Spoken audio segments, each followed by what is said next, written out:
always, as you feel like you figured it out, it's when they change it too. It's like right on that.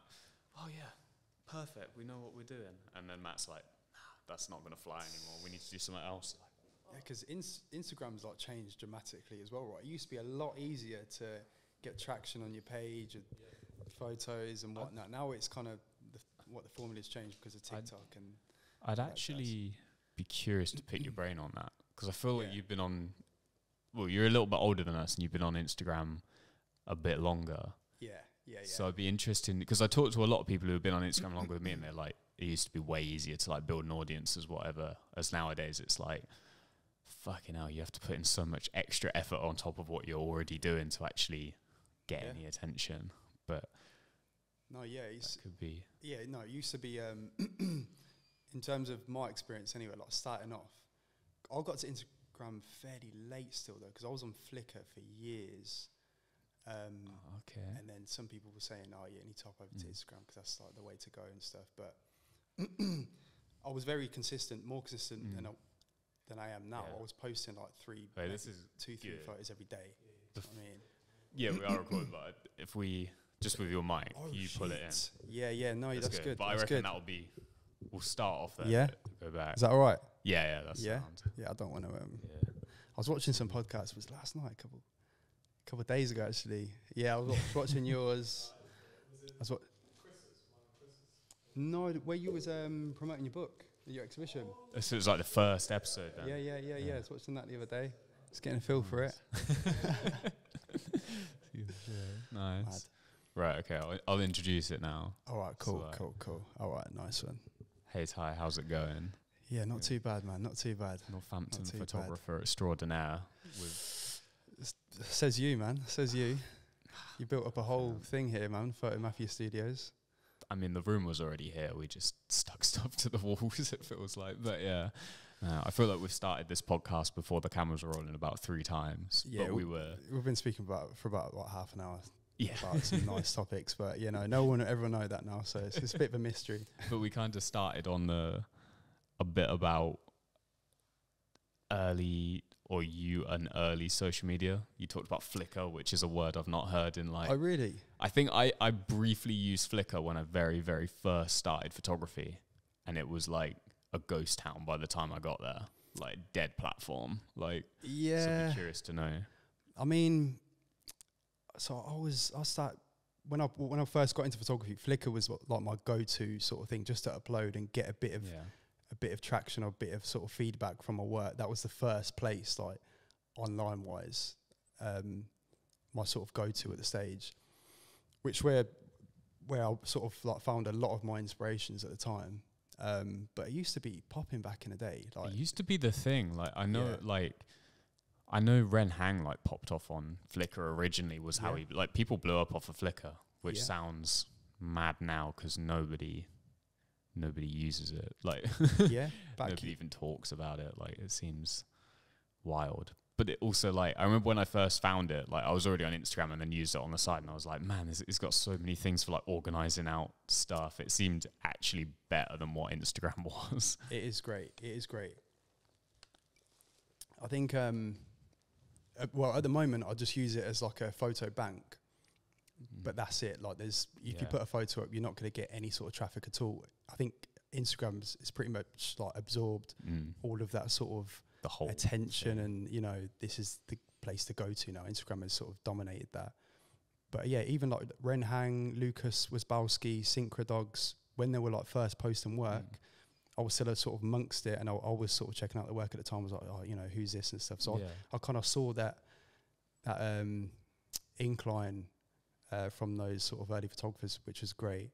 But that was my first place where I sort of gained a bit of sort of feedback from photographers, and you know, actually got to a place where I was sort of happy with my work. But it seemed like it was more of like a photography platform, as Instagram is like a everyone platform, and photographers are on it, sort of thing. I think it was good for that. I think it was a photographer's place, but like you said before, it is a bit of a ghost town now. It's kind of, you know, you're not really going to get some of the new work from people doing really good things. anymore. It's kind of a bit of an enthusiast sort of, you know, I've picked up a camera for the first time, I want to upload it and see what happens. Yeah, it kind of seems like that's what Flickr is now. Which I'm like shocked it's still kind of going, because like you say, it's all moved on to Instagram. But even that's like, I don't think a day's gone by where I haven't seen some fucking post of someone complaining about Instagram being like dead now and stuff like that, or someone complaining that like it used to be way easier and now it doesn't like work or function and shit like that. It seems to be going in slightly, possibly the same direction. Yeah, I guess they've changed like the course of their approach, like to suit TikTok and Reels and whatnot. But I've at first it was a lot easier to gain followers and gain traction just on like photography, just photos only. And then you just felt like a dip of some sort, just a drastic change. I think they just shook up the whole algorithm, and it's probably a lot, well, it is a lot harder for people now to gain a lot of momentum on their page and followers and all that jazz, if you're into that, you know. Yeah, it does feel different, but we'll see what happens. I guess the thing is, it will die off, and then it will be like Flickr, where no one cares about it anymore. Like no one sat there being like, "How many followers do you have on Flickr? Who you?" Like, so I feel like it'll either come back and fix itself, or it will just die out completely. Which might be for the best. I don't know. Exactly. And then you know, what's the next thing after that? There's always a next thing, isn't there? A next platform at some stage. I guess something will pop up. Someone will do something, I'm sure. Yeah, some tech genius, or we'll all go back to books and we'll just be pure physical format. Mental. Imagine that, just like a total full circle. Just fucking, it'd be cool, but it'd be a lot harder to get access to stuff. You'd have to keep your eyes peeled to know what was coming out and stuff. Especially when there's guys like you releasing what seems like a book every other week. Oh man, I need to slow down a little bit. I think I need to focus on like shows and stuff. But yeah, I've been over the years, I've been lucky enough to just have so much work in the bank to, you know, allow myself to create connections over the years and stuff. And just, you know, I've got a new zine and stuff. Do you fancy putting it out? And then lucky enough, it does make its way to the surface. But it's definitely something I want to kind of slow down now and focus on more shows. But I think in the sort of, not heyday, but years ago, it was just, I was obsessed of taking photos constantly. It's only up until now, the past few years, I've started to connect with people in Northampton that are doing the creative things and stuff. Before it was just me and my camera, and I'll just post online a little bit, but I didn't really come outside the box of, you know, speaking to people like you and Alex. And I've started to slow down and put momentum into different ways, like, you know, shows or, you know, collaborative group shows. And getting it out there as like, do you find it changes how you go about like actually shooting photos as well? At the moment? Yeah. Because it's interesting to know you weren't like shooting to project, you were shooting and then filtering it down into like these things, which is like the complete opposite of me a little bit. Like, I guess like in the sort of photography light, it is like the wrong way to do things, but from like the beginner stages, I've always been sort of unconventional, and I haven't really sort of been by the book, but I kind of embrace. That makes sense. Yeah. Good way of putting that. But I don't really, you know, try to. I think of my work as, obviously everyone's different. My work is like one stream of sort of one big diary. They all sort of connect to each other, but from that sort of body of a lot of imagery, I've managed to sort of pick out projects just because I've got a lot of photos of plants behind glass, or a lot of reflection of puddles. Cool. Because I've got like, I don't know, thousands of images. I've managed to sort of pick projects. Lucky enough. Yeah. That's interesting. And how, like, because my sort of thing is like the idea of that, like, when you're shooting, you're trying not to be like too conscious about it. So it's interesting that like you said about like the plants versus windows thing, they're like stylistically very consistent. Yeah. But like you weren't planning for that. It just kind of like you went back through and found them. Did you then shoot more, or? I think like from month to month, when I had, when obviously got the camera on me all the time, I'll go through sort of phases of what I like to focus on in that period of time. So I might see a lot of flowers behind glass for some reason, and because I've got a certain formula in terms of composition, like a aesthetic sort of style, it's easy to piece together work because most of my images are kind of composed in similar ways, which I've up until recently I've tried to break out of when it comes to sort of put my work across in the direction of like an experimental sort of form, like sort of manipulating and stuff, because I think that's kind of the next phase I'm trying to go into, which kind of not everyone's into, because it kind of the purist photographer would say, if it's edited I don't like it, but I'm not trying to fit into any sort of box that's put out there. It's kind of your work's your work, sort of path and trying out new things and stuff, which makes sense. Like because it's always, because I guess when you're kind of similar to me with that idea you said about it being like one long diary. But my thing is, it's like you're shooting one long diary and then you automatically start leaning into certain things that's like composition or certain subject matter. And then at some point you get fucking bored, and then you're like, definitely just trying to, like, I found like me and Alex sat around my books the other day, and I was trying to figure out what I'm actually doing next, and I'm just realizing that it's like from each book it's like go off in one direction, then just go off in the complete opposite direction, and then kind of go back and forth, and that's sort of why they all feel different but are also still sort of connected in some loose way without getting away from it too much. But it's just finding which part of my work I'm bored of and what parts to sort of steer away from, which, like you say, it's like you do end up, well, one, pissing off any purists, and two, I tend to find as well Instagram punishes you for doing anything different. 100%. 100%. Now, it's interesting you say that. It's like, so if you've got one way of working, but then you're trying to do the polar opposite constantly just to sort of break that bounds, right? But I feel like sort of the more you do that, because I'm used to doing that as well, and it feels very refreshing at the time, even if it doesn't get a lot of traction or attention or whatnot. It's just good to experiment because it feels fresh, right? It feels like you need a breath of fresh air rather than doing something over and over again. Even though you are perfecting it, and you are, you're mastering a certain craft, it's good to experiment in a different lane. But I feel like the more and more you do that, I feel like the gap between the twos get closer and closer.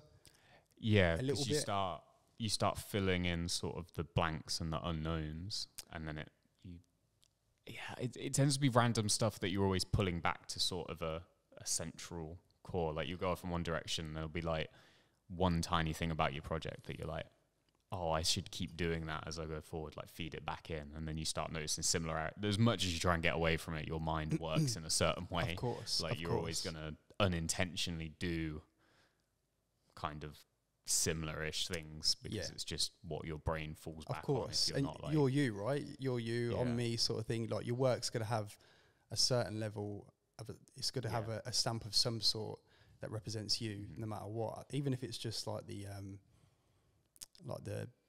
I'm into sort of like the feeling or the energy some work would produce. Like I think you get to a certain stage where it's like it just irradiates a Joe photo or Joe piece of work.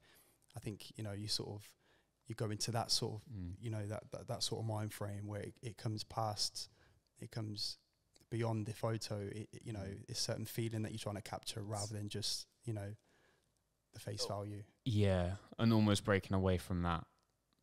It's not the visual style. It's like that's actually a good way you've summed it up as being like a feeling it irradiates. Because even though like with your more edited stuff, it still has the vibe of your older stuff that was more like pure photography and stuff. They still, even though they're almost completely different mediums by the time it comes down to it, they still has the same sort of energy, and you can still see similarities throughout because it's, like you say, it's still you, even though you're breaking visual style massively. Which is interesting, because we were always told do one thing on repeat forever, which is like possibly the worst or best advice I've ever given. I haven't decided yet, but you know, I guess it's double-edged sword in a way, because if you stick to something for so long, you're only going to get better and better at it, rather than I don't know sort of who I am in the sort of visual sense. It's kind of good to have that sort of core, you know, craft that you do. That's, you know, built up your skills as a photographer or artist or whatnot. But it's almost like an anchor point to come back to. Yeah. Like, so even if you go wildly off, you can always like come back to that and be like, okay, regardless of what I do in this space, people are instantly going to recognize it as something you've done. You know what I mean? Yeah. And then they can worry about sort of the side projects and all the other shit. Cause kind of like, I don't know. I tend to notice when you look at like great photographers, they all have like one standout project that gets talked about over and over and over again. Definitely. And then everything else is kind of like sidelines for like nerds to go look at, basically, like for people who really want to dig into it. And then you realize when you look at those projects, it's like, oh, they weren't just doing that same old thing. They were trying other stuff at the same time. It's an interesting thing that to get to the point where you've got like the one standout project, but I think that one standout project is the accumulation of all these projects to get to that point. It's just that sort of weird pinnacle, and it's strange how that you know, one book can get into circulation just to be really popular. You know, that's the goal, and it's kind of a mystery how, you know, some artists get there, right time, right place. Yeah, just random things. It's like from releasing books as well. I'm sure you found like they end up in, because they're physical items, they do just like, obviously the first release, it's just you getting it away to different people. And then from there, like, you don't always know where they end up, but sometimes you find them ended up in like the most random places. And 100%. people that come back and you're like, I didn't do anything to push it in that direction. It was just the book got passed around and then someone had it and they told their friend's dog or whatever, and it just sort of goes a bit wild, which is kind of probably where that mystery aspect comes from as well. They almost have like their own sort of, you know, life of their own, right? They get passed around, like you said, like someone else reads it and it gets passed to someone else. But, you know, even like if you're making a lot of work and you're making certain books and stuff, sometimes they can be like slow burners where, you know, they might gain a bit more traction years later for some weird reason. It's the same things, the same thing with like films or like albums that, you know, kind of stand the test of time for some reason. And come back and think, like, I was thinking as well with like the standout project, it's almost like, you know, when you hear about a band where they have like one super famous song, but the band fucking hates it, like you don't get to choose which is the one that people stick with, which is also the risk. But also like, you do have slow burners. There's like hundreds of examples of that. And also like the age old thing of like the artist dies and then gets famous for something, or like, yeah, that is a bit of a sad thing as well, isn't it? Yeah. For some reason, sometimes it takes. For some reason, it takes that, doesn't it? It's weird, you know, like Van Gogh. You know, like I was thinking of like Vivian Maier, like because she was like a nanny in New York, didn't actually share any of her photos. She just died, and then her family found the box that she kept all her prints and negatives in, and then realized, shit, there's all this stuff, and then that's how she got famous. Her intention was just to be like, I'm just doing it for fun, and didn't show anyone. And now it's like a bit of a controversial thing of like, did she ever want to be like that?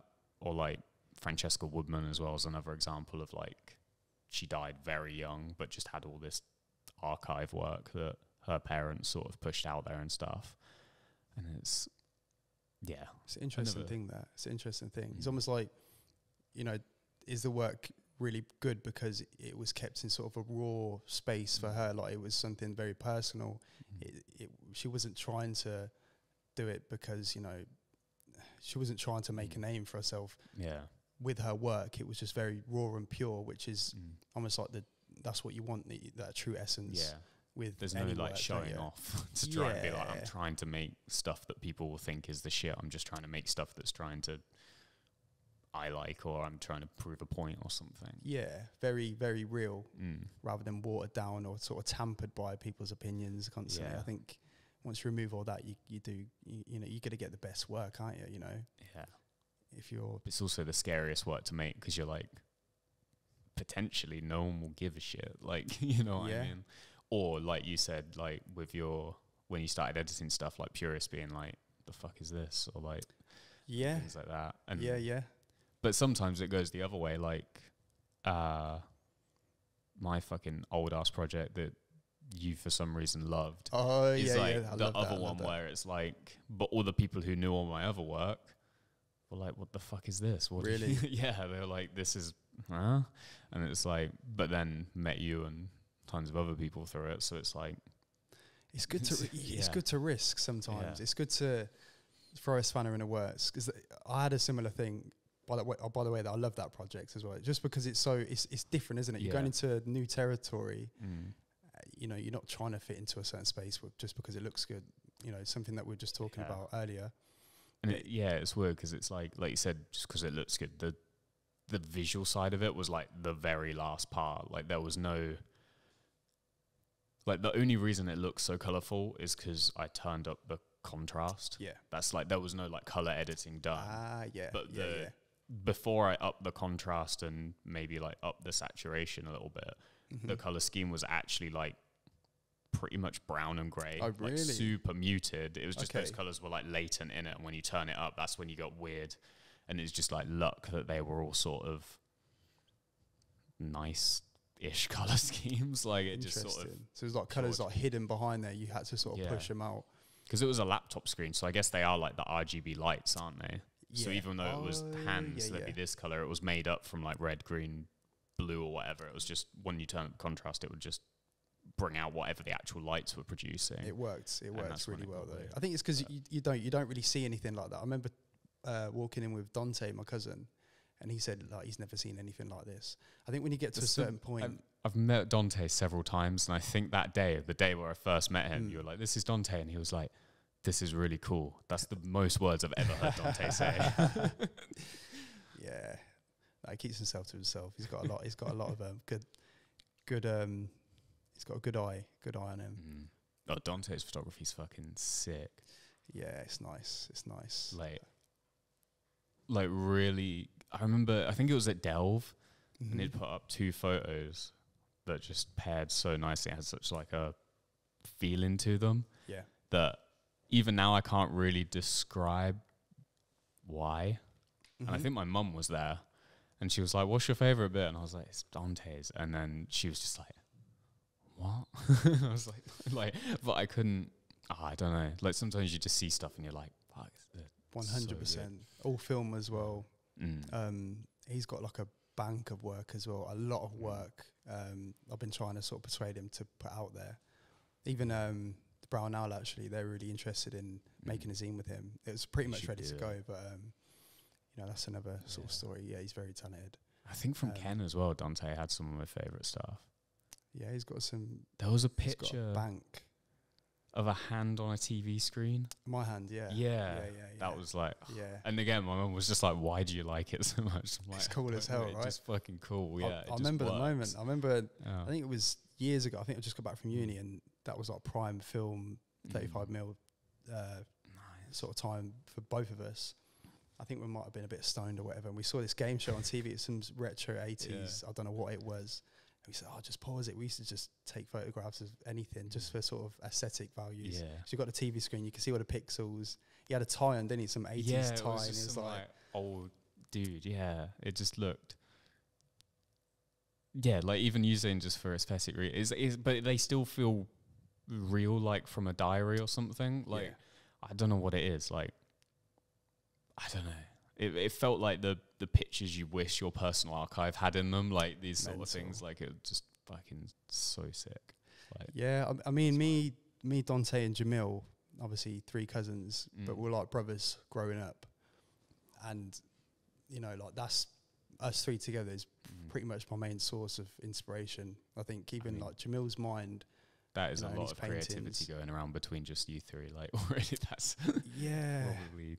You know, we've always kept an open mind to everything, you know, sort of push each other to extremes if we can. But growing up especially, it was, you know, we had our own sort of taste on things. You know, we've got plans in the future to sort of build a bit of a brand, but that'll come in due time. Yeah.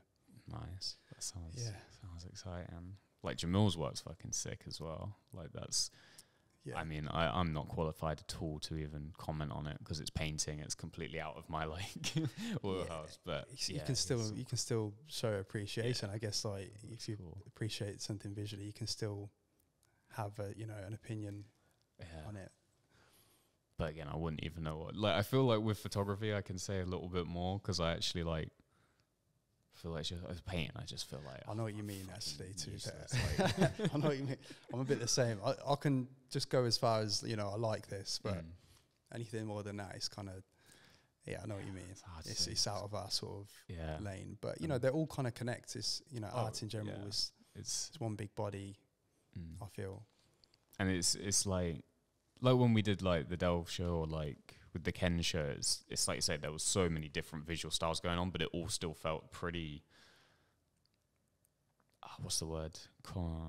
Connected. Yeah, connected. Just sort of like nothing felt like out of place. Really, there wasn't anything there that was like, oh, that just feels like it sticks out. You know what I mean? Just everything felt. Yeah, like it worked. Like that was a bit of a challenge. I felt because. I've never done anything like that in terms of sort of organising work. But, it's not like I gave a brief either. It's kind of everyone done their own thing. I just kind of tried to sort of make it flow on the wall visually. It's changed because it was a big group. How many were it dealt? Like 15? Like it was 15, a big group. Yeah, it was a big group.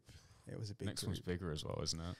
Slightly bigger, yeah. But then I don't know if everyone's going to be doing it from last time. So it might work out like the same or just under. First. But I think it would be a nice thing to sort of do every year or so, just to kind of build more and more momentum up. Yeah, it's cool as well to do, like, because there's not a lot of... There's a lot of, like, collaborative show type things, but it's, like, to be involved in it's quite interesting, just because you just rarely get to see everyone's work all in one place and just be... Yeah. I feel like Northampton there's not much happening, really, apart from you guys... The thing is, that's what everyone. I think Northampton has this ironic thing where everyone feels like nothing's happening, so everyone's doing something, but then everyone's doing something, so obviously something is happening, but it still feels like nothing's happening. But that's good because it makes people feel compelled to do something. Yeah, true. I just feel like when you go to some certain cities and stuff, you just get a different energy. There's something everywhere. You get a bigger energy that you feel like it should be in here somewhere as well. I feel like we just hide all the good shit.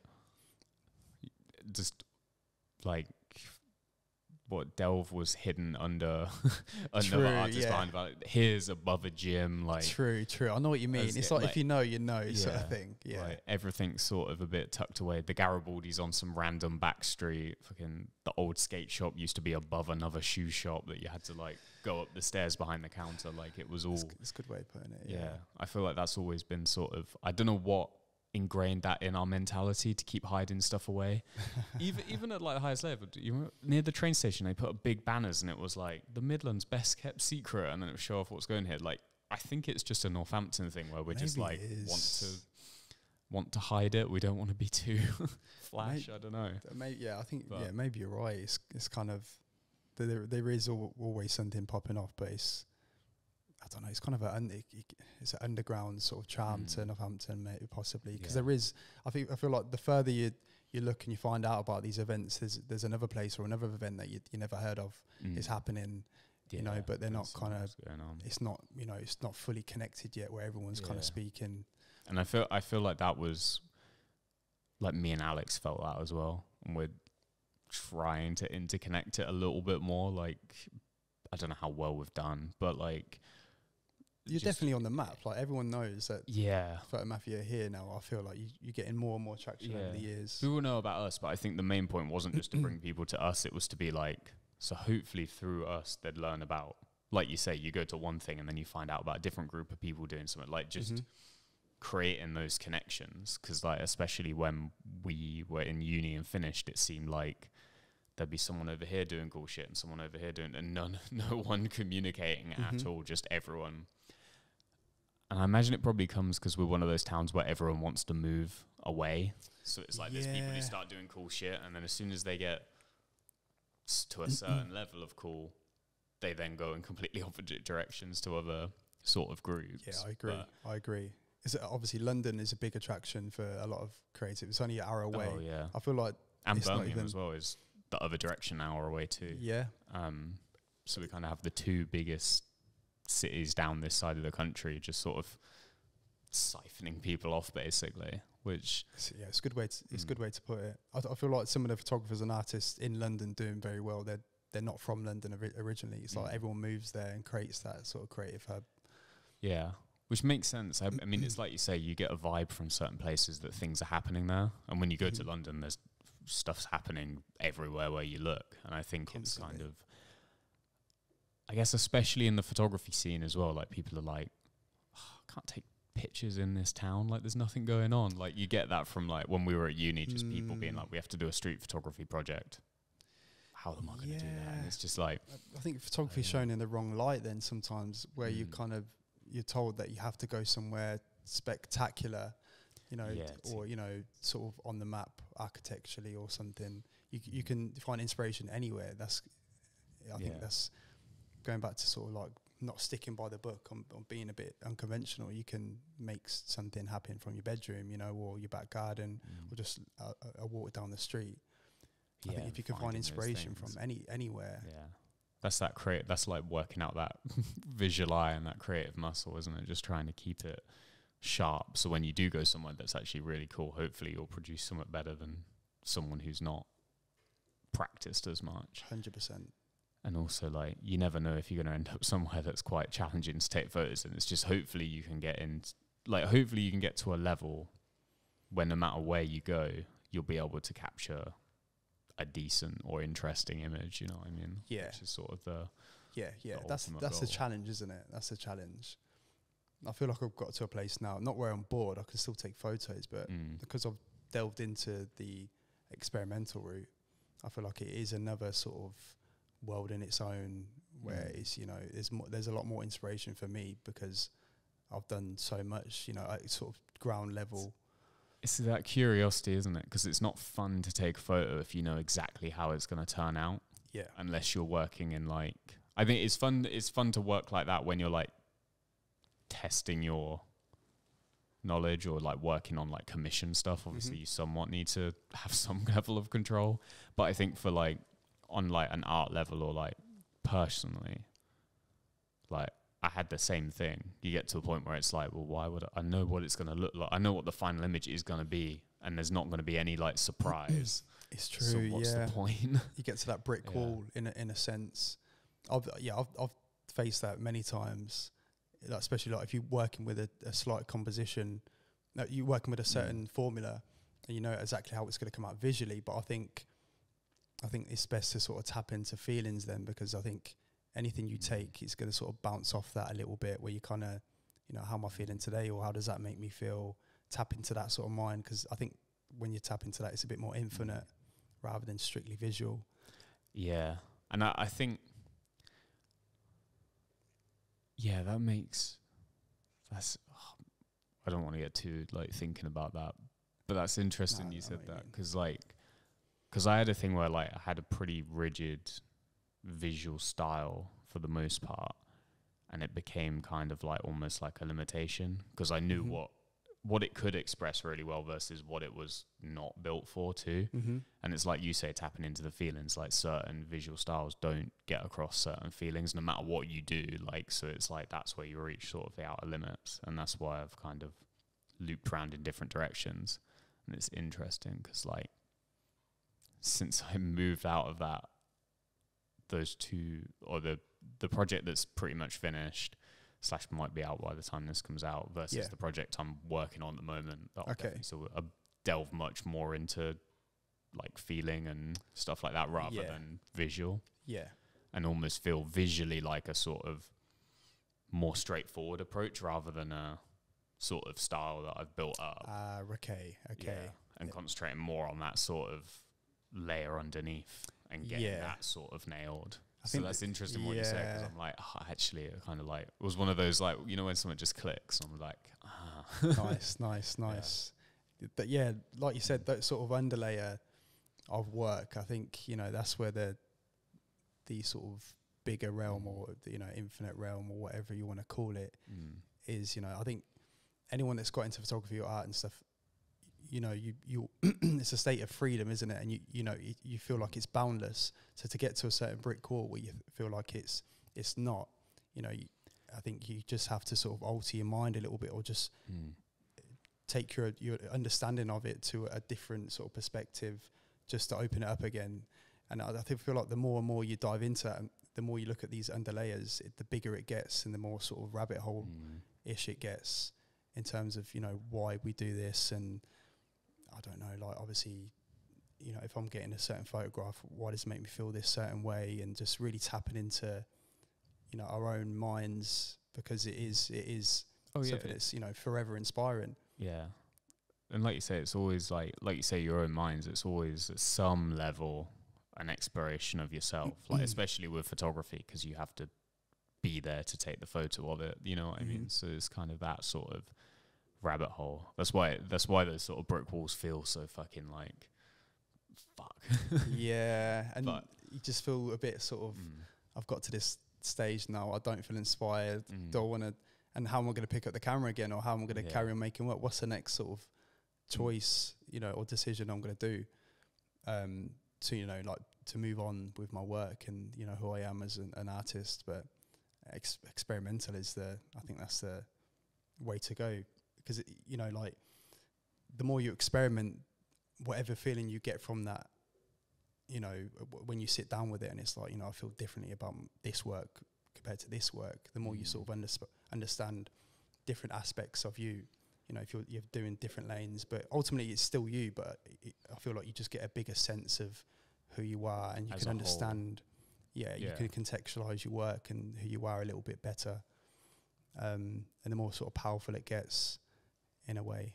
Oh, definitely, because it just, well, one, you're just showing off different range, but also, like, when you say it's you, like, people aren't just one thing, so it doesn't really make sense to express, like, the point is to express yourself. So when you don't want to just express yourself down one lane and be limited to that, because it's like, well, I've expressed myself in this way, I've got nothing left to say here. So it's like going off in those, like, different emotions, different sides of you, different aspects of your life. Because, like, you know, there was a long time where the only images I put out were music gig images, and like, that's not everything I was doing in that time, you know what I mean? There was like, that became sort of just a very small, thin part of everything else that was going on, you know? So Okay. I don't know where I was going with but that. No, to be fair, I understand what you mean. It's interesting because you've got this sort of the music photography side, but then you've got the very experimental and documentary sides happening at the same time. So that is, you know, you've got a lot of sort of dimensions to your work. Because picking up, so the zine that I bought a few years ago when I first sort of met you, like, looking at that and then looking at your band photography, it's like, okay, like, there's a lot more to this photographer, there's a lot more to this side of you. It's kind of like interesting, because you're probably one of the few people who know me via that project first. Okay, yeah. Because that was also like, it was like tied in with my uni project, so a lot of people who came were people I'd already met. Or I kind of already met you before. Did we do the podcast before or after that? I can't remember. When I met you at the... Yeah. That was the first time I met you. Yeah. And then we did the podcast like a couple of weeks later. But we'd already had the podcast like booked in, so we knew like each other anyway. That's right, yeah. It's like a lot of people knew me from like probably the band stuff. Okay. And a few knew about like the earlier sort of street photography style, early Moriyama rip-off sort of stuff. And then, and so it's interesting to get your sort of perspective on it, because a lot of people still associate me heavily with black and white work. Which is, I guess, nothing else. That could be, it's almost like like you're saying before, like an anchor, like your core work. Yeah. And I do find that's what I go back to. Like, I think last time, I can't remember when it was, you gave me a lift back.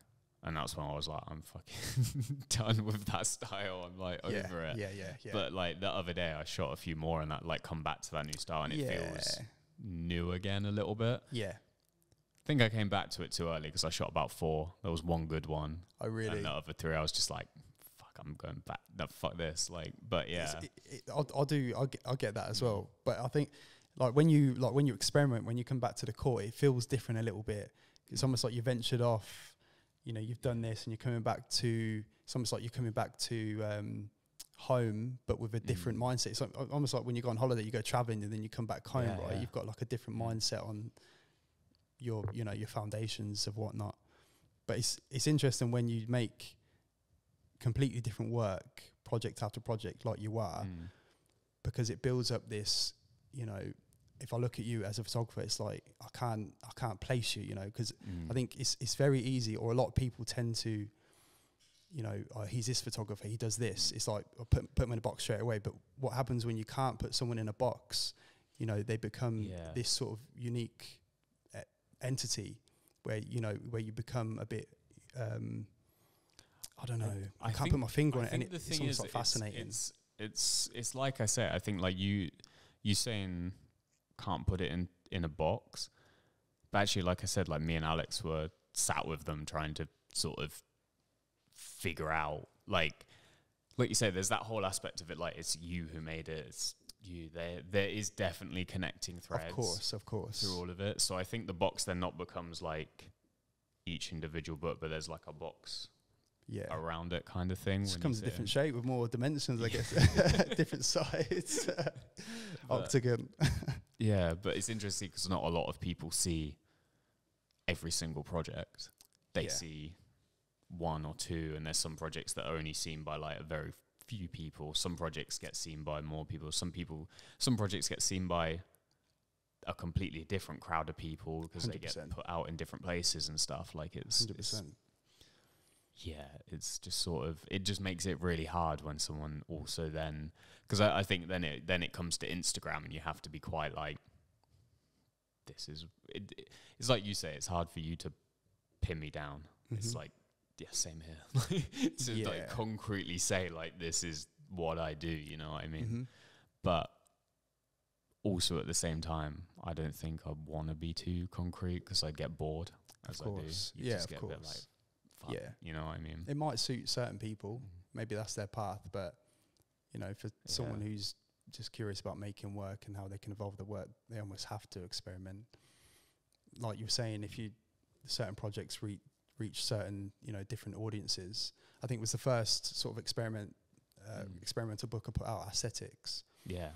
So when I sort of announced it and I put it out there a little bit and teased it and stuff, it was kind of like, you know, what's this a little bit? And then some people were like, you know, I don't really like the edited work and stuff. But it was that book that sort of put me onto a totally, you know, new sort of crowd. Yeah. It was picked up, you know, from people overseas, like graphic designers and stuff. So it kind of opened up what I do, you know, into a bigger space of, you know, creatives, you know, 3D artists and stuff that sort of love that aspect of it. They haven't seen that side of photography, so it kind of blurs the lines a little bit.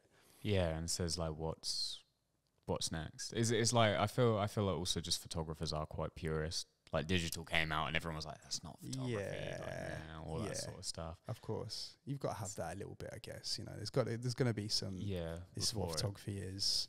Yeah, and that's going to be that mindset. Super crazy with like AI stuff and 3D sculptures being put into photography and stuff, like all this sort of experimentation with different mediums and stuff. I guess there's got to be some level of line where it's like, where does it stop being photography? Because I guess the whole art form just gets like lost. Blurred, you know what I mean? Very true, very like, true. Yeah, it's got to be grounded, I guess. You know, photography has to have that sort of grounded element somewhere, you know. But then it's not just because it is, you know, it is its thing. It doesn't mean you have to stick by those rules. You can be, you know, whoever you want. You know, you're not bound by anything.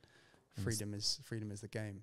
Yeah, and it's like that saying you get told a million times when you're like learning, which is like you've got to learn the rules before you can break them. Like when you're at that level where you're just continually like breaking things just to see what happens. That's how the medium actually grows. Because if everyone was just following the rules, it wouldn't have progressed since fucking probably maybe from the first time someone figured out what a decent composition is, then that would have been just it done over. Yeah, Yeah. stop there. Yeah. Like, 100%. Yeah. Yeah, rules are meant to be broken, I guess. It's whatever your character is, it's good to challenge photography as well, isn't it? Like, you know, it's not a set thing. It's not like a game where you get to level 100 and it's completed. I think, you know, it should. Yeah. It's something. It's tangible. Why not? You know, put it into, play with it, and you know, push it into certain directions that you want. There's people out there. Obviously, AI is a big thing, but there's like people who just do like screenshots. Like it's almost like similar to found photography, in a way. It's, you know, it's people who do screenshots like Google Maps and stuff that have done some crazy work, which is also like still photography. Although some people would argue it's not. It's like, but it makes you think about it in a new way, which is why 100% where it's fun. I've got this book I bought years ago, and I can't remember the place where it's from, but it's basically images from a satellite. I think it's in East somewhere, and I don't know how many megapixels this, you know, the satellite camera's got in the sky or whatever, but they've just zoomed into like locations, zoomed into locations from this big like city or big country or whatever it is. You know, and it's, you know, it's fascinating because it's almost like, because the area is so big, they've actually managed to sort of make their own compositions from this big, you know, big image in a sense. So where, you know, that sort of blurs the line a little bit as well, because you've got this big playground and you're cutting compositions that, you know, no one else has chose those compositions. They've managed to crop it in a certain way, and it's fascinating in a way. Yeah, it's really cool. And as well, I remember similar-ish project was like satellite images of like military bases, but obviously on Google Maps, military bases get like censored with these different like patterns and stuff. So this project was like focusing on those, which was also like just weirdly interesting thing, because they just looked like little like abstract pieces of art and stuff. But obviously I think the irony of it was like the US is trying to hide a military base here, but you go on Google Maps and although technically you don't know where it is, it's like obviously sticks out because they've tried to obscure it. And if they didn't try and obscure it, probably you wouldn't think much more of it, but it's just like it's all there to see. Yeah, literally. It's like, and now you know where it is because it's still on the map, because it's marked out in just a different way than if they just put a marker saying that's funny, military base. That's funny. But yeah, there's loads of and it's just like that angle and just shifting it, and again, like, God, there's so many different ways to go about it. It's almost like there is, it's boundless, isn't it? It's I think like I think the biggest high is like you hit one of those brick walls, then you like they happen, and like no matter which way you go, you like know there's going to be at some point, no matter what path you pick, you're going to end up a different one. Even in the experimental route as well, you can hit you can hit walls, you know, you thought was boundless a little bit, and you're trying to break rules, and you come to a wall by doing that, you know. Yeah, and that's kind of, I guess the challenge then becomes like, you get bored of one certain thing, then it's trying to choose which one of the infinite directions is like the correct one to pick to go forward, to kind of like, so for you from going from like the more sort of straight up photography into that experimental editing stuff, like, but you could have gone 100 other ways, you know what I mean? It's like, there's also like, because I think like that's the challenge. You're trying to find new inspiration, but you don't want it to feel just like a forced, you're randomly doing something different. Yeah. It needs to still kind of follow on. Of course. And you get the best work from something that you really enjoy doing, rather than just doing it because, right? Like when you put, that's when it comes into sort of that energy or feeling. I think if you're doing something, you know, like say before, like you come to these certain walls and stuff, when it feels like so new, and you're taking it and you feel inspired at the time, you look at it and you feel inspired. For some reason, it has this energy of being good work, and you come back to it and you think, I can never do that again. But that moment there when you're in a state of awe, you know, of what you're doing, just that tiny moment there, and you're not even thinking about any sort of wall, you're just in that sort of zone of inspiration. That's when you get the best work. And it's weird because it's often, I don't know whether you get this, sometimes you'll go out and you'll be in one of those fucking like go, go, go, like producing really quick, raw work, feeling like everything's great. And it's that work you show to someone else and they're just like, oh, okay, dude, what? You just be like, look at it. It's like really weird. And then there's other times where there'll be work that, like, obviously you've got to that brick wall and you're just like, who gives a shit? Who gives a shit? You show it to someone else, they're like, oh, that's because it's new to them, but it's really it's true. Yeah, it's true. And it's like this. I guess it's kind of picking who you show it to as well, because like you said, you sort of swapped up the style massively and went down the editing sort of route and found a new group of people who like fucked with it. I guess it's kind of like that sort of like finding your people who are gonna. It is a bit of that, yeah. Mess with it. Ultimately, you want to be enjoying, or you have to have a lot of love for what you're doing. Yeah. But it is strange because, you know, if you made like work before that people love and then you make something else, they might not love it. But there's always sort of like core people that will love anything you do. I think they're just interested in your mind as an artist rather than just like surface level. I like this project and that's it. Yeah. I guess it's getting the connecting thread across to people is actually more important in building sort of who's gonna keep enjoying your work along with you, even if you veer off course. Yeah, that's a difficult thing. Because even when I started, cause I'm not really into sort of like massive like followers and whatnot, but when I was doing like a lot of core work to a certain degree, then I started experimenting. The sort of followers is like up and down, up and down. I was losing I must have lost like 2,000 followers, but I gained 2,000 followers that are more into sort of the graphic route. So it's almost like a massive shift of audience in a sense, but there was still some core people that were like, you know, I love what you're like doing. Whatever, yeah. But I feel like if you play to people's likes constantly, you're not going to get anywhere. You're just going to be sort of boxed in. It stagnates the other way. Yeah. It's just like you don't gain anyone new because what you're doing isn't new. So it's kind of like you have to sort of take the risk of losing people to gain other people. Yeah. And like, I suppose like we're talking in terms of like Instagram followers, but in like real just life, generally, it's but in real life, people don't explicitly state like I'm unfollowing you.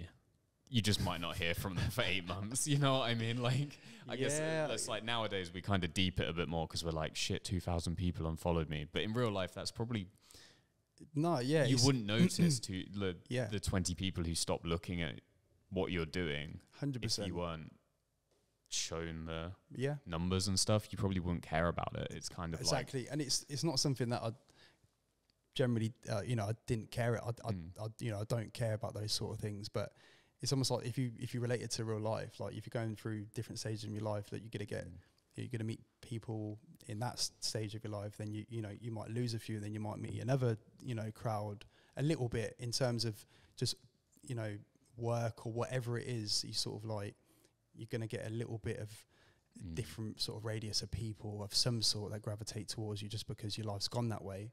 Yeah, it's a similar sort of thing, but I think the key thing is just to you can never sort of lose yourself. Like I think once you put your sort of your worth into sort of other hands, whether it be art or you can relate to real life as well. That's when you're doing. I don't know. Self-belief is everything. For me, that's been like the sort of key in my sort of your journey. attitude towards whatever you're producing drastically affects what other people think about it as well. Like if you just even subtle things, if you're just throwing it out there like not really giving a shit, no one else will give a shit either. But if you're like, it's actually like weird, like that's why I find like an artist like I own like a few Iraqi books and stuff. Like for whatever reason, it's just the way he can talk about his work or just get excited about it himself. That's how he gets away with producing. Like I have a book of his that's like this bit, and it's just like all blurry street photos. Yeah. That if it's just raw and honest, right? It is. But if any one of us like released that project, you'd be fucking laughed out of every scenario. But I think because he's also really good at getting like intellectualizing and like getting deep about it. But I think he just knows that like he's really like, whatever he does, wherever he jumps around, he's always in that zone where, like, you know, when you take a picture and sort of you're in that new space and everything just looks, you take the photo and you're like, this is exciting, this is great, even if it's not.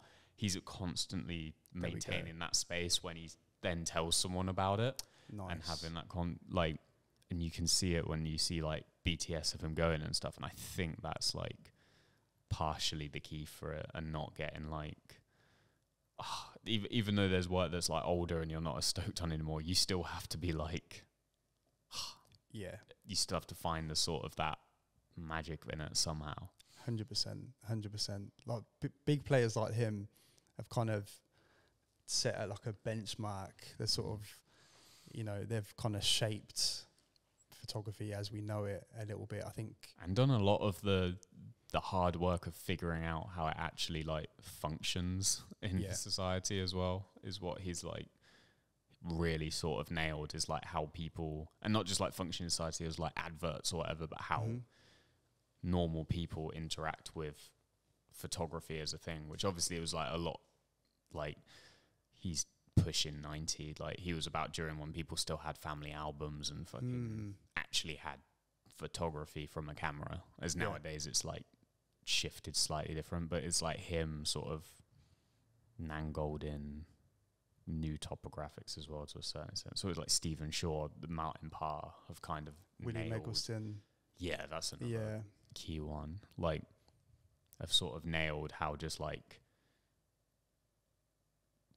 just mastered that sort of definitely of how photography work. Yeah, and they've kind of birthed a new era of photographers. Most photographers that are doing something, you know, and you know their work's good to a certain level, is most of the time they're going to relate back to, I love this artist, you know, and it's usually one of the big players. They've kind of like, they've set the mark, and then all the other photographers have sort of come from that, you know, stem from their work, which is an interesting idea. Because well, that's how you get into sort of like art history, isn't it? Yeah. And it's like then, like they were all inspired by like the guys before and the guys before, and it keeps going back. Like it's always like who stuck out, because that's who. And I guess before, only a certain amount of artists become that generation of artists is probably the last generation of like true big players. What, Iraqi and... I think so. In terms of like... Ever? How do I put it? There'll be... Because they still operated within the like physical format. Okay. They're pre-internet. As now... people are coming up still referencing them, but like the galleries can't control who blows up anymore. Instagram can make someone hugely popular and the galleries can still totally reject them. The game's changed. The game's changed completely.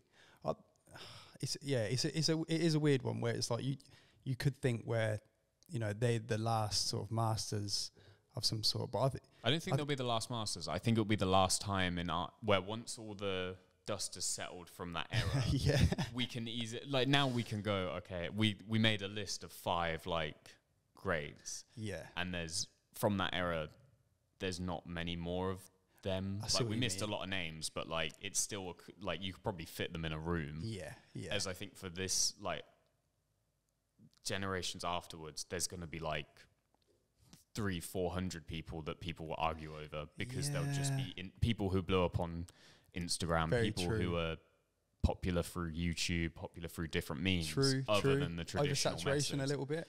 Yeah, I'd say so.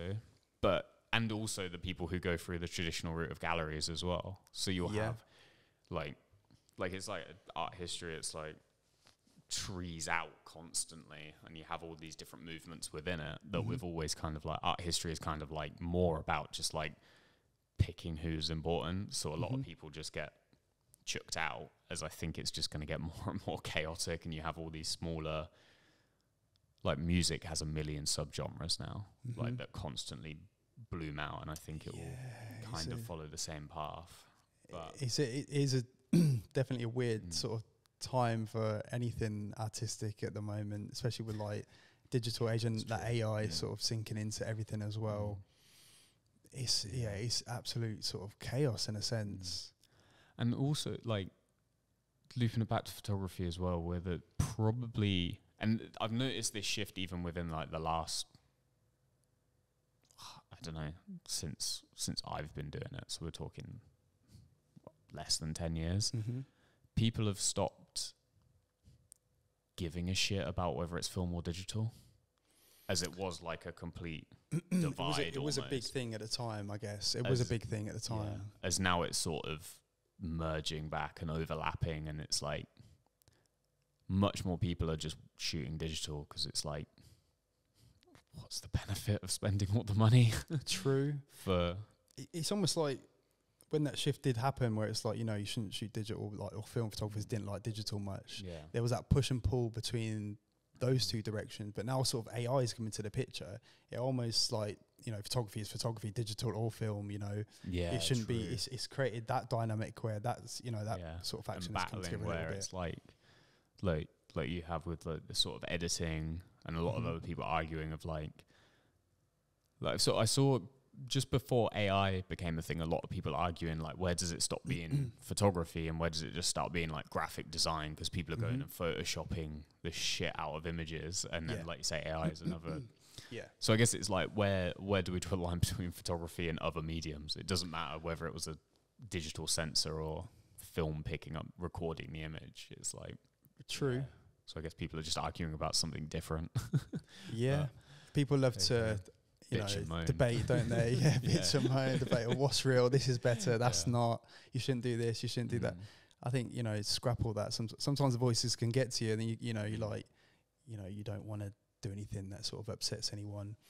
But then ultimately, like you mentioned Photoshop and stuff, like there's so many different directions in Photoshop where people try to make sort of hyper-real things to make reality look pleasing in terms of, you know, skin sort of plastic reality, which, you know, goes against the grain in what I sort of believe in.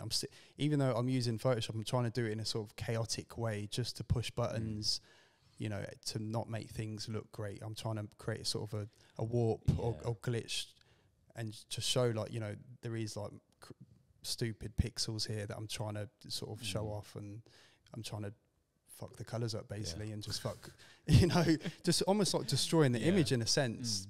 But I think in that sort of destruction, there is a sense of rawness at the same time.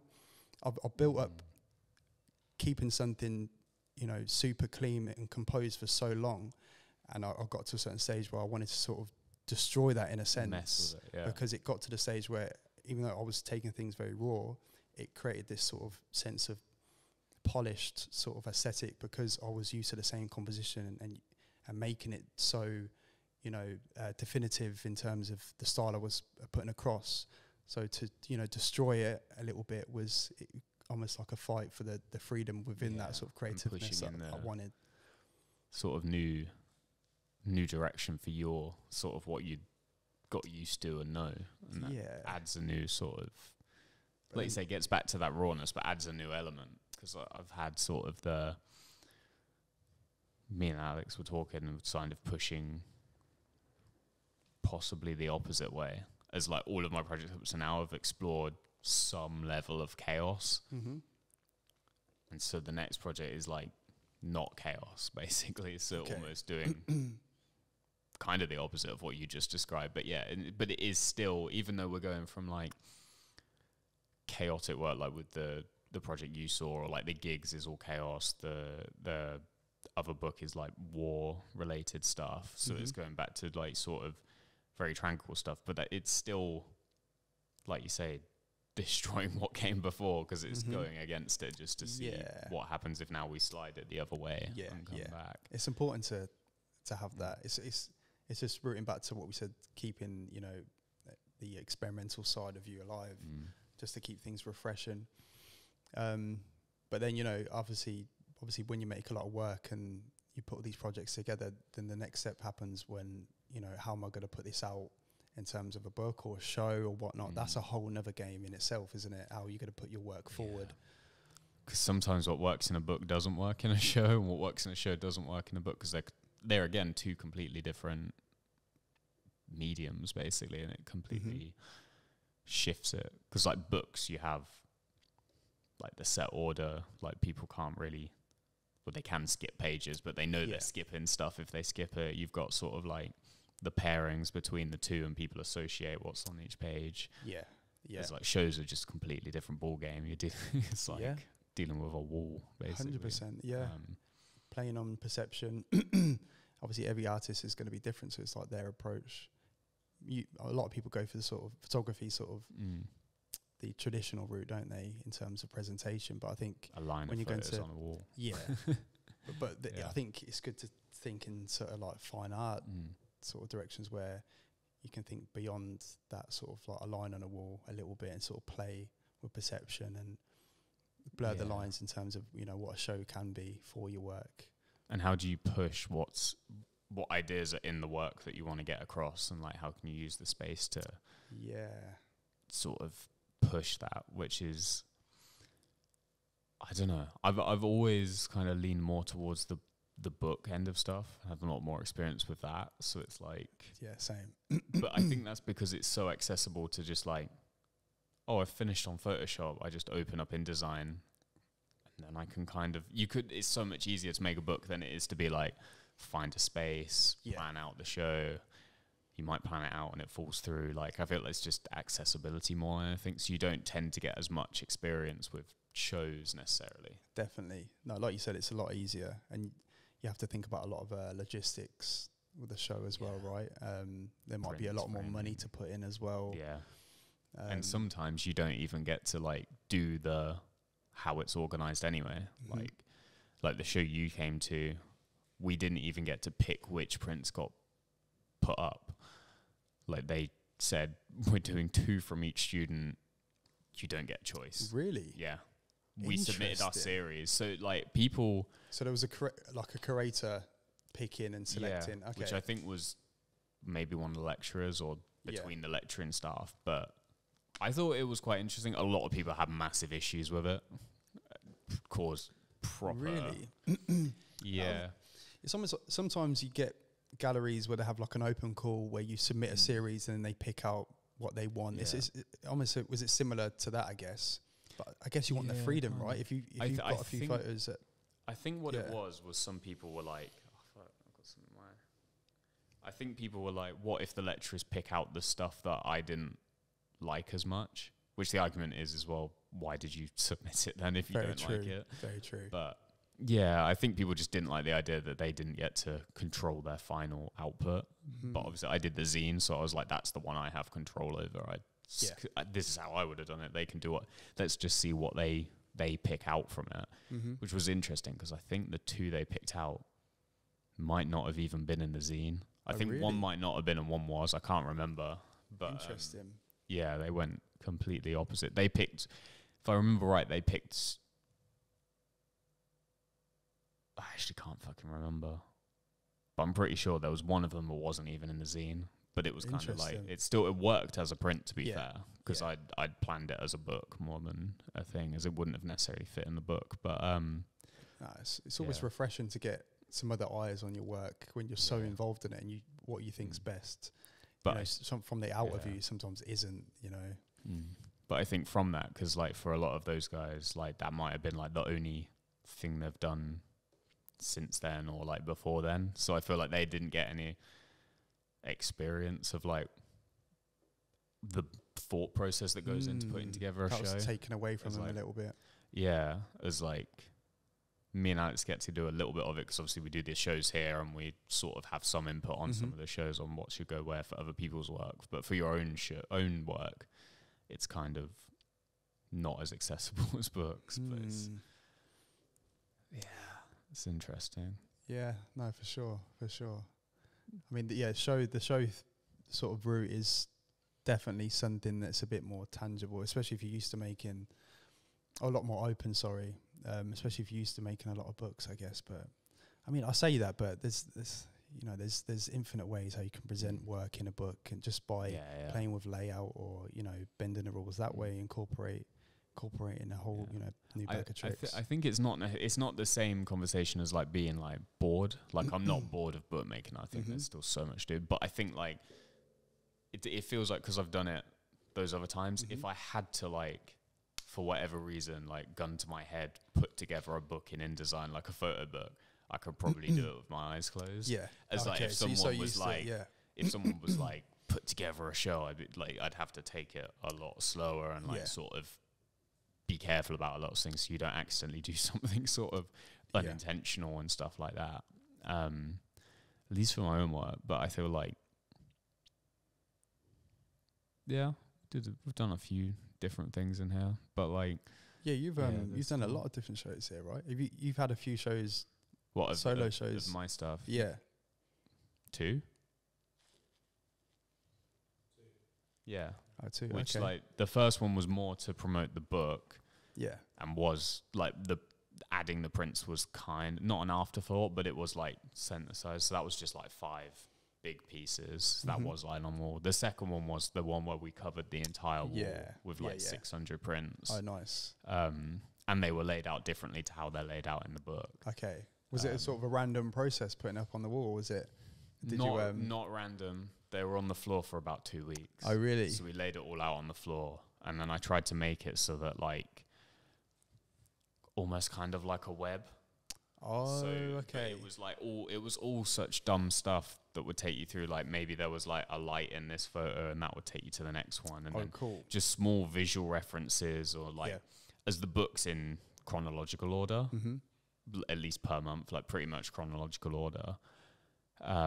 As that was all visually connected, and it was meant to start. It starts more from the middle and then goes out to the extremities. Okay. I think there should always be a level of intent, rather than sort of a randomizer. I guess it depends on your approach. Going random is a bit of chaos, but if you've got a level of intent, to whatever extremes it is, even though it just sits well in your mind that it's up that way. Yeah, and you have a reason behind it. Because if you do, the risk of doing stuff randomly is that you do something completely unintentional where you didn't want it to be unintentional. And that's the part that sure as shit someone will come in, point at and go, oh, I see what you did there. And you're going, I didn't do anything. And then they start telling other people, and then you've lost control of what you were trying to put out. True. And it can get totally away from you if you don't. Which is good in its own sense, if you want that, but it depends how you want to work. About controlling how much of that you do. Because you do, like, that's where the fun comes for you, is where maybe people read into it their own way. It's like how much information you give people to interpret your work. Yeah. I guess with, like, going back to, traditional setup for it would just be like a line on the wall. That is sort of the ultimate sort of, not control, but exactly how people are going to read it. Yeah, they're going to go like this. It's a sense of control. But I think to break that a little bit is quite fun as well. Oh, yeah. Just give them the freedom. And also, like, it's a good test of, like, how visually sort of manipulative you can be. Definitely. This is like the level of control you could really sort of... Without telling someone how they're meant. Like, you give them not the obvious way of, like, you say you do it in a different way. And like when we did the visual links up there, I was curious to see where people would start, and like you're trying to create that sort of without, like, when you put prints up in a line, you pretty much say start here, end here, you know what I mean? Walk those around the room. As when you leave them to it, they feel like they're exploring, but subconsciously they're following the rules you've laid out. 100%. I think as a photographer or an artist, you work with visuals, you understand the power that, something visual can have. So you're almost like playing on that a little bit. If you've got like a splash of color there that's going to draw you there, or size and whatever it is, obviously it's kind of limitless in a way. But I think that's the fun thing of a show, where you walk into a space and you don't know what the artist has, put in front of you, and how they're going to sort of warp your perception of the work a little bit. You're stepping into their world, basically. You're stepping into their mind. I think once you understand that, you can go as far as you want then, and really sort of, put a bit of mystery in there, or, a bit of secrecy if you want a little, I think it's cool to experience that. Can you predict, like when you said like mystery and stuff, it's like, can you predict where your audience's mind is going? So then you can fuck with them, like, and that works with books too. You can get them to a certain point where they're like, "Oh, I get it now," and then you throw something in Yeah. That they just go, oh, fuck. Yeah. My theory's out the window. Or you keep playing to it, or it's how you build those things up and stuff. Yeah. The thing is with books as well, some people just open it like, you know, from the middle Randomly first. in the middle, Like, so, you know, the only control you got sometimes is like the cover almost, or just how it feels. Like you have to sort of play on that a little bit. Interesting. But yeah, it's an interesting one. 'Cause I've sort of been thinking about that a lot more. Like with, I think you've seen the book, the recent-ish one, the one that will be on the show. Yeah. Okay. Yeah. But that one was super, like, I knew how I wanted people to react, but it's been super interesting showing to people at blind to see if they can follow the story without, like, writing it out at the start and stuff, and just seeing how close you can get to, like, not physically telling people, just letting them take it in visually, and how close they get to, like, what you put forward and stuff. Yeah. Ah, that's interesting. Which is sort of where always trying to improve on that, because it's like you still make the person feel like they've figured it out, but they haven't. You've given them all the pieces and all the clues and stuff, and it's sort of, I don't know, that's what I've been like pursuing recently. That's really cool. That's really cool. I think this next one's like the first experiment with that. Oh, really? And then I have a few others. It's almost like if you read like a you know, like a written book, if you're reading a fantasy story or whatnot, where you got all these different characters and, you know, dialogues running, and if it is a fantasy or sci-fi, whatever it is, you know, the imagination is sort of endless, and you're picking out certain aspects, and that's how people, you know, look back on it and have theories about, you know, this happened because of this and stuff, and there's talks around the sort of, you know, story that they've put into that work, right? It can be picked apart a little bit. I think, you know, photography can have the same effects, where they can read it and, you know, this is next to this because of this reason, you know, and it ties into the last page and stuff. There's a reason why, you know, this is the last image, or this is the first image and stuff. You can, I think it should have that level of depth, you know. I think the more and more you understand, I don't know, just that in general, you know, the more you can be as open as your mind can be. You know, as soon as I pick up that book, if you've put intent into every detail, I think it can go as far as your mind wants to go. Yeah, because you can always, I mean, there's always going to be someone who doesn't get it, and you have to explain. Oh yeah, of course. I think sometimes you can hit it with like, it's how much information do you have to give on top of the actual just the body of work itself to get a good chunk of people who are like, obviously the people you want to connect to it, to have it click in their head, and that's where you push it. Well, maybe you don't even want it to click. Maybe it's just like you come away from it like mystified, like what the hell have I picked up? And it just, you know, months down the line you'll think, what was that book? That sits in the back of their head a little bit, of being a bit like, it's almost like, I think that's you don't want to be boring though, do you? Sorry, like to create enough sort of, you know, mystery or whatever it is, just to spark something in their consciousness a little bit. Because I have noticed as well, like when you work in that way, you put out stuff that's slightly mysterious, it appeals, or even like you say, work that's slightly more banal or mundane. That's the work that appeals to like creative people, because their mind, like they see it and their mind starts filling in things. Yeah. As I feel like less creative types tend to prefer the work is more like in your face, fucking crazy sort of thing. Super context in a way. Yeah. Like, and they walk away knowing exactly what they've just looked at and saw. Interesting. It's almost like the plants behind glass. It's people know exactly what it is. Everyone likes flowers, but it has this sort of you know, like it has this level of it kind of ticks a box into anyone can pick this up. You know, anyone could, you know, I'm not saying anyone, but you know, someone who's not into photography that much could pick that up and think, okay, like it's a nice book, I'll buy it for someone else. It has that level, but you know, there's other projects where it's just like a mind fucking in a way. Yeah. And there's you know, a lot of raw elements, because it's just purely my mind. I'm just trying to understand what the hell's going on with reality a little bit, you know, and that might appeal to someone else. but I think if you can connect those a little bit, you know, connect the two. It's like you say, it's like two extremes, and it's figuring out where your project you want it to lie on that spectrum. Because some stuff, like you say, there's some stuff you could go out and shoot or make a project about that you just can't put into that like mind-bending enigma sort of just area. Won't understand it. And the same the other way. There's some projects where it's just like the zine you picked up, like isn't gonna fit neatly and isn't gonna still be interesting if I just presented it as a project of like just straight up the raw images of a computer screen, because it's just a picture of a laptop with a Zoom meeting on it. Like no one would care. It doesn't make people think about it the way I want to think about it. They just see it and go, oh yeah. Like, you know what I mean? And it's kind of realizing where the project has to sit. Definitely. And how much you want to give away. Definitely. That is the key. Where do you want it to sit? And sometimes I think you can end up making something new where it almost doesn't sit anywhere a little bit, where it's almost intriguing for its own right, where it's just this weird little, or you know, project that it kind of looks cool, but I don't really understand it, and it's kind of neat for that, you know.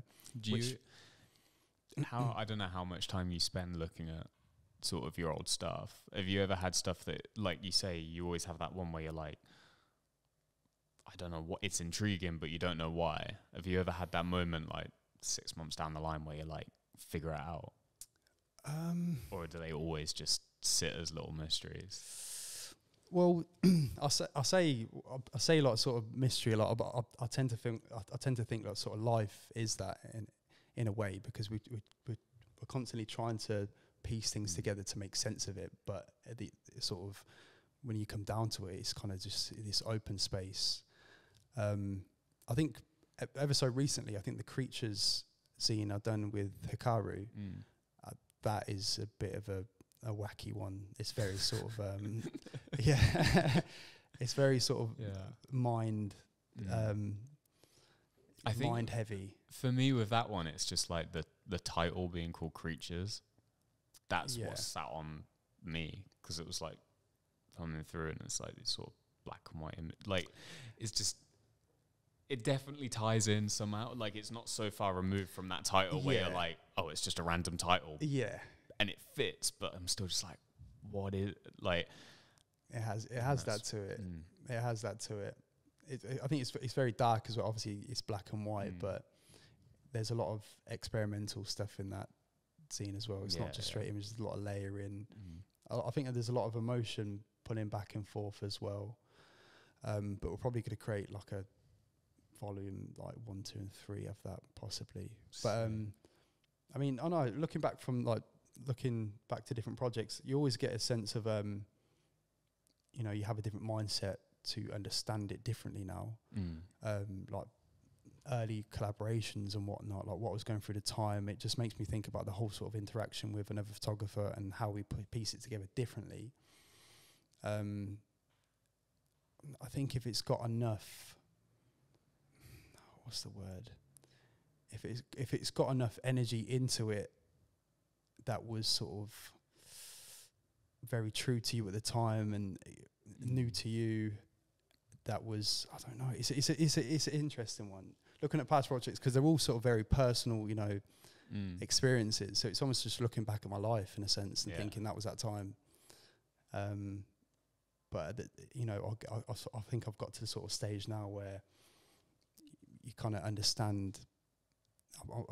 I'm sort of opened up to this sort of new layer of photography where it's like, you know, we're talking about sort of the underlayer, you know, like the energy and feelings behind the work and how tangible it can be. And if you're playing on sort of perceptions and doing something new that comes from you know, a very raw side of you, I think it's always gonna be a bit mysterious or new ground, you know. And it's always nerve-wracking going onto new ground because you don't fully understand what it is yet, but the further you go along those lines and you document it, looking back, it becomes a little bit more clearer and clearer. They're almost like anchors in terms of your mind, or you know, just hanging on to a bit of reality in a sense. I think if you're going so far experimenting, your mind's going with it, right? So if you're in this lost space and you create something from it, it's almost like, okay, it was real, you know, rather than just getting lost. Because this, my mind is very vast, you know, in terms of sitting down with these sort of projects and constantly thinking photographic constantly, you know, it's warped to the way I view everything, you know, so I almost like need to make projects just to ground myself a little bit. Yeah. That sort of, that's interesting. Because like you say, the diary of your life, but it is exploring that sort of lost feeling all the way along, and that sort of finding different things, which like, how can you explain someone with the camera just finding inspiration from like bin bags and crack stuff like time and time again? Like, what is the context of that? Like, you know, you found certain things within your inspiration that you almost like believe are true. That's when you sort of go into the realms of, you know, you are an artist. You are sort of piecing the world together how you want, rather than you're tarnishing all the constructs that you've learned before, you know. Yeah. And it's how you fit into the world as well. It's that relationship between like your mind and physical reality, and that's what photography does, because you know, it's the eye straight to whatever's happening. Yeah. It's like the best I can explain it, but 100%. Yeah, damn dude. I'm hearing huffing from the peanut gallery over here. What time are we doing? Because I feel like nah, that's cool. We should probably cut it there. Nah, that's cool, we'll man. Get complaints from Instagram, people being like, I'm cool. not listening to that whole episode. I didn't even know it was that long, to be fair. Mad. Nah, it's cool. Yeah, I'm cool with that, to be fair. I'll struggle to speak sometimes anyway, so I'm glad we got that far.